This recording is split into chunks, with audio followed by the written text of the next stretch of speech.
नमस्कार, मैं हूं doctor Asti Arora. I am the director of GI and HPV onco surgery in max super speciality hospital Saket new Delhi.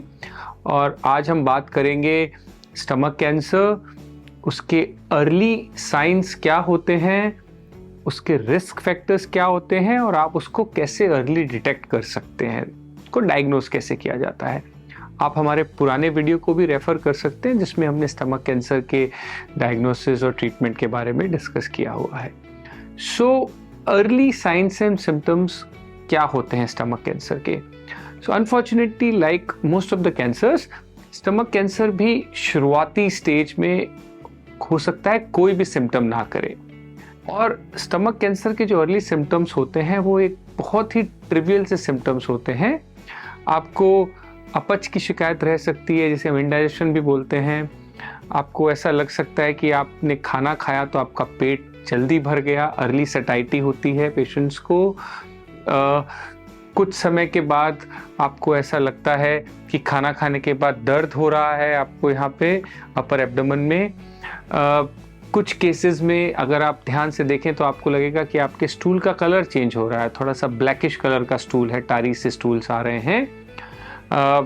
Some patients also complains of vomiting and blood in the vomitus, but वो usually थोड़े से advance stages में symptoms आते हैं।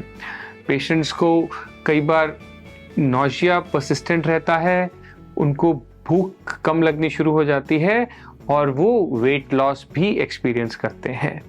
सो अगर कोई भी middle aged person है जिनको कि ये सिम्टम्स हैं तो आप प्लीज़ इन्हें इग्नोर ना करें।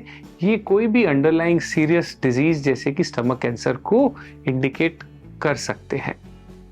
सो what are the causes of stomach cancer? So दो सबसे इंपॉर्टेंट कॉजेज जो स्टमक कैंसर के हैं वो हैं स्मोकिंग, और सेकंड एक इन्फेक्शन होता है स्टमक का जिसे हम बोलते हैं एच पाइलोरी इन्फेक्शन। सो ये दो मोस्ट इंपॉर्टेंट कॉजेज हैं स्टमक कैंसर के।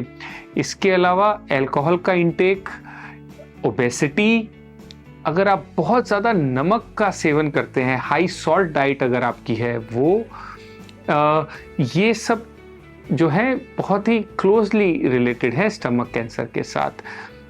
लैक ऑफ फिजिकल एक्टिविटी भी स्टमक कैंसर के साथ लिंक की जाती है। अगर आप बहुत ज़्यादा रेड मीट का सेवन करते हैं तब भी स्टमक कैंसर के रिस्क बढ़ते हैं। कुछ प्रोटेक्टिव चीज़ें भी होती हैं स्टमक कैंसर में। अगर आप फ्रेश फ्रूट्स का सेवन कर रहे हैं या आप हेल्दी ग्रीन लीफी वेजिटेबल, जो फ्रेश वेजिटेबल्स का अगर सेवन करते हैं हफ्ते में 4 बार से ज़्यादा, तो वो आपको प्रोटेक्टिव इफेक्ट देती है स्टमक कैंसर के अगेंस्ट। सो ये कुछ बिहेवियर चीज़ें हैं जो आपको स्टमक कैंसर से या तो प्रीडिस्पोज कर सकती हैं या आपको स्टमक कैंसर से बचा सकती हैं। Now how do we detect stomach cancer? उसको डायग्नोस कैसे किया जाता है? सो जो गोल्ड स्टैंडर्ड प्रोसीजर है स्टमक कैंसर को डिटेक्ट करने का वो होती है एंडोस्कोपी। नाउ कुछ कंट्रीज में जहाँ पे कि स्टमक कैंसर का प्रेवलेंस बहुत ज़्यादा है, जैसे कि जापान, कोरिया, वहाँ पे रूटीन स्क्रीनिंग एंडोस्कोपीज की जाती हैं। After 40 years, endoscopy is done for every person in those countries. But हमारे देश में स्टमक कैंसर का एक तो इंसिडेंस इतना ज़्यादा नहीं है, दूसरा हमारी जो इंफ्रास्ट्रक्चर है which is not capable enough to do endoscopy for everybody on the age of 40 years।